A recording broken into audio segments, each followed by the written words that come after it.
Human poo and sanitary pads have been spilling into a popular West Auckland creek, but it wasn't Watercare who discovered the leak caused by a major rupture of a wastewater pipe. It was a local kayaker. Locals say hundreds of people swim and kayak in the Henderson Creek in Te Atatu, and Watercare needs to do a better job of monitoring it. Jessie Chang went there to investigate. Sort of getting in the same way as Chris did. It's low tide at Henderson Creek as I make my way into a kayak and out onto the water. Russell Kavanagh is a local kayaker and he's taking me to see the ruptured pipe. He's the one who discovered it leaking late last month and he says it was disgusting. It just smelled just purely like an open sewer. I could see floating turds, I could see floating sanitary napkins, I could see fish eating the turds, even some birds were eating the turds. There's no nice way of putting it, it was just straight out raw sewage. As we get closer to the spill, I get a sniff of what he means.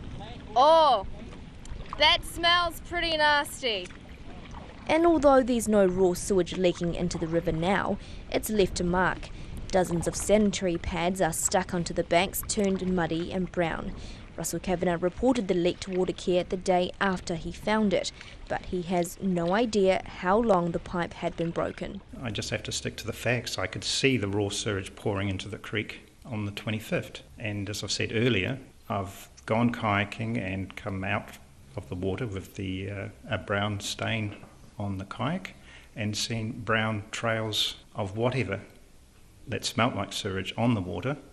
But we really didn't know if it was a sediment or if it was a one-off event. Chris Ballantyne has lived on the Te Atatu Peninsula for the last 20 years.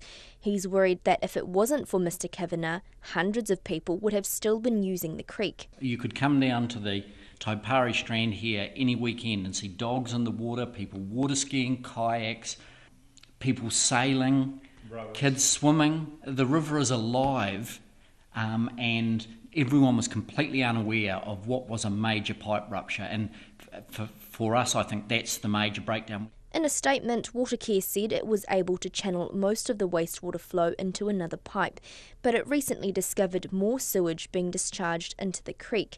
Watercare said that was repaired last Saturday. It's apologised to users of the creek.